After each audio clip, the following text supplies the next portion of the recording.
Morning, কেমন আছো তোমরা? আশা করছি সবাই ভালো আছো। আমার সকাল সকাল সব কাজই সারা হয়ে গেছে। এই এখন পুজো করতে এসেছি। পুজো সব পুরোটাই হয়ে গেছে।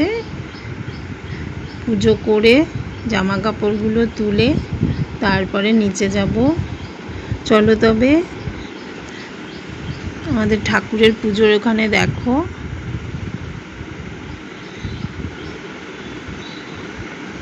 পুজো করা হয়ে গেছে।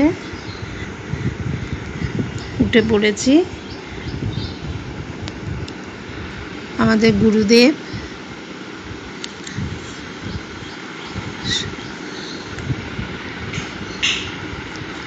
ঠাকুর পুজো আজকে একটু তাড়াতাড়ি দিয়েছি।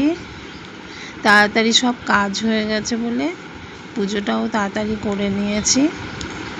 পুজোটা দেখবে একটু তাড়াতাড়ি করে নিলে ভালোও লাগে, কিন্তু সকালে তাড়াতাড়ি কাজ শেষ হয় না। কাজ না শেষ হলে পুজোটাও দেওয়া হয় না। কাজ টাজ করে চান করে তারপর পুজো দিতে হয়। এবারে কাজটা যদি দেরি হয়ে যায়, রান্নাটাও দেরি হয়ে যায়, পুজোটাও অনেকটাই দেরি হয়ে যায়। আমার খুব বেলা হয়ে যায় পুজো করতে, কিন্তু আজকে তাড়াতাড়ি যেহেতু কাজ হয়ে গেছে আর পুজো হয়ে গেছে, এই যে প্রণাম করে নিলাম।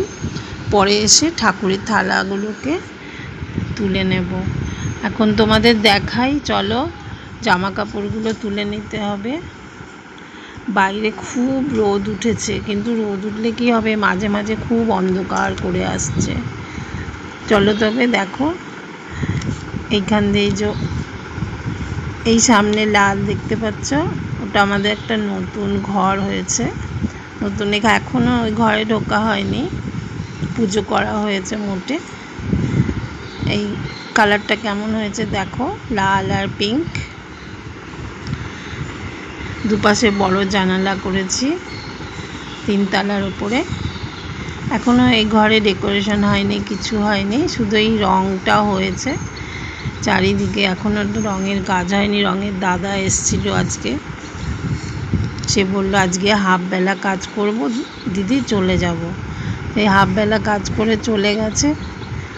আর তাই ভাবলাম তোমাদের আজকে তাড়াতাড়ি কাজ হয়ে গেছে, সব পরিষ্কার হয়ে গেছে, সব তোমাদের ভিডিওটা দেখাই। দেখো ছাদের ওপরে 3 তলার ওপরে কি সুন্দর আজকে ওয়েদার। রোদ ঝলমল করছে চারদিকে, আকাশে চারদিকে রোদ ঝলমল করছে, কিন্তু থেকে থেকে আবার কি হচ্ছে, অন্ধকার করে আসছে।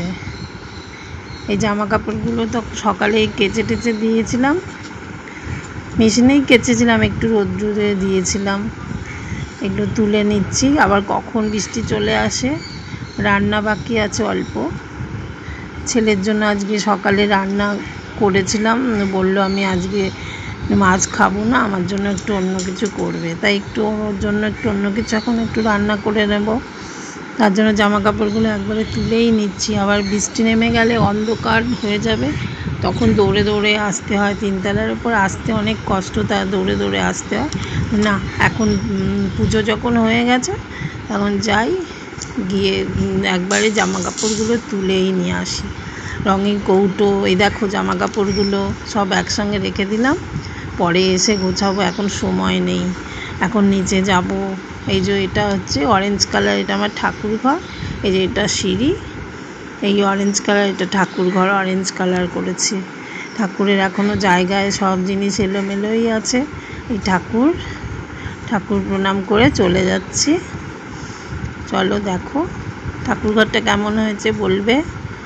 এই দেখো বড় বড় জানালা হয়েছে, বড় বড় হাওয়া ঢুকবে। এরপরে ঠাকুর ঘর থেকে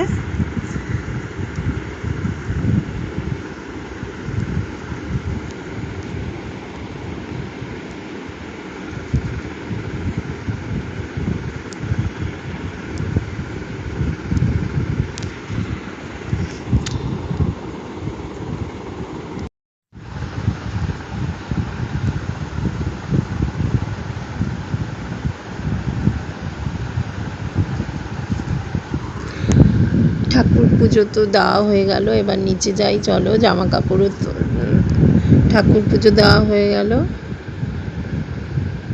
নিচে যাই চলো। এবার জামা কাপড়গুলো তুলে রেখে দিয়ে আসলাম।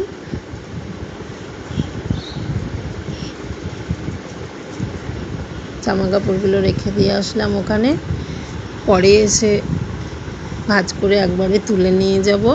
এই সিঁড়ি দেখো, আমাদের এখনও কাজ শেষ হয়নি। এই সিঁড়ির নিচে এই নিচের সাদা জায়গাগুলোতে টাইলস বসবে। মিস্ত্রি দাদা দেশে চলে গেছে, এখন কদিন পর আসে ঠিক নেই। এখন দাদা রং করে যাবে। তারপরে এটা এই যে ছোট্ট একটা আমার রান্নাঘর, এটা হচ্ছে আমার ঠাকুর পুজোর ঠাকুরের পুজোর জন্য সব জিনিস এখানে আছে, অনেক জিনিস। ঠাকুরের রান্নাঘর, যখন পুজো করি, লক্ষ্মী পুজো, পূর্ণিমা, এইখানে রান্না বান্না করি ঠাকুরের জন্য। অনেকটাই ছোট তো, এই ছোটোতে রান্না আমার হয় না, খুব অসুবিধে হয় ছোট রান্নাঘর। তাই এই ছোট রান্নাঘরটা আমি ঠাকুর পুজো করার জন্যই রেখেছি। ঠাকুরের যেদিন পুজো হয়, রান্নাবান্নার কোনো কাজকর্ম হয়, তখন ওখানে করি। এই দেখো সোজা এবার চলে আসলাম এখানে। এই হলুদ কালার ছোট একটা সাইড বারান্দা, এই ব্যালকনির পাশ দিয়ে এইটা হচ্ছে আমাদের বেডরুম। এটা একটু বড় বেডরুমটা। এই বেডরুমটাও রং করা হয়েছে দেখো। এই পরিষ্কার করা হয়েছে, সকালে সব করে নিয়েছি। সকাল সকাল উঠে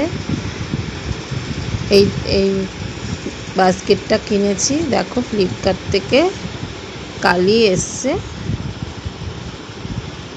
কিন্তু যখন দেখেছিলাম তখন রেড কালারটা খুব সুন্দর ছিল, এই রেড কালারটা একদম ভালো লাগছে না দেখছি।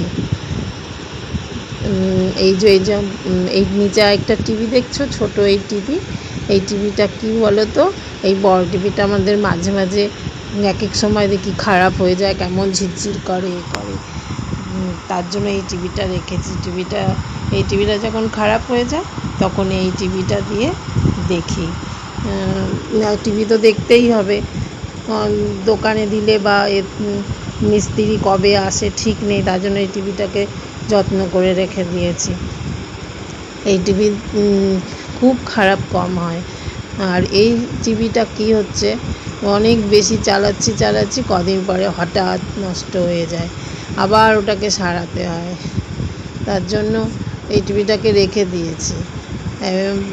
এটা দু একবার খারাপ হয়, কিন্তু বেশিরভাগ সময় এই টিভিটা ভালোই থাকে। আর বড় টিভিটা দেখি মাঝে মাঝেই এই ডিস্টার্ব করে।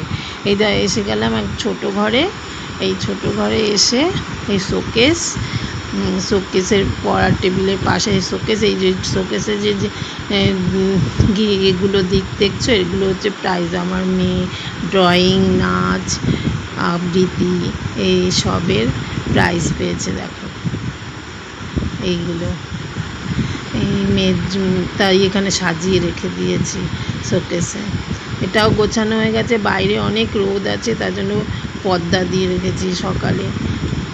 সকালে জানলা টান্না খুলে এত রোদ্দুর, ঘর একদম গরম হয়ে যাচ্ছে, তার জন্য এই জানলার পর্দাটা তুলিনি, জানলাটা খুলে পর্দাটা রেখেছি।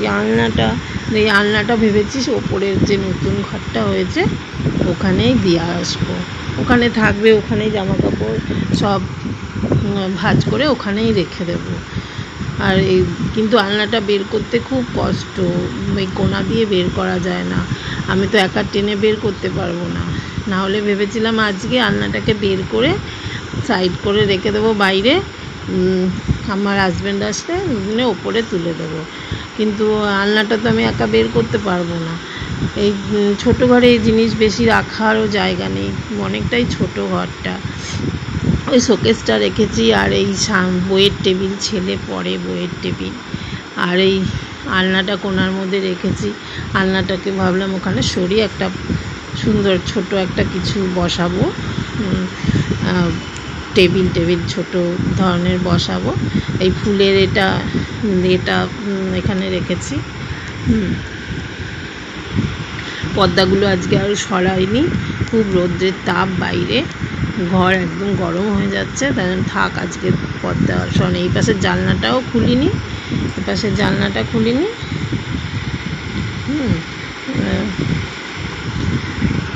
তারপরে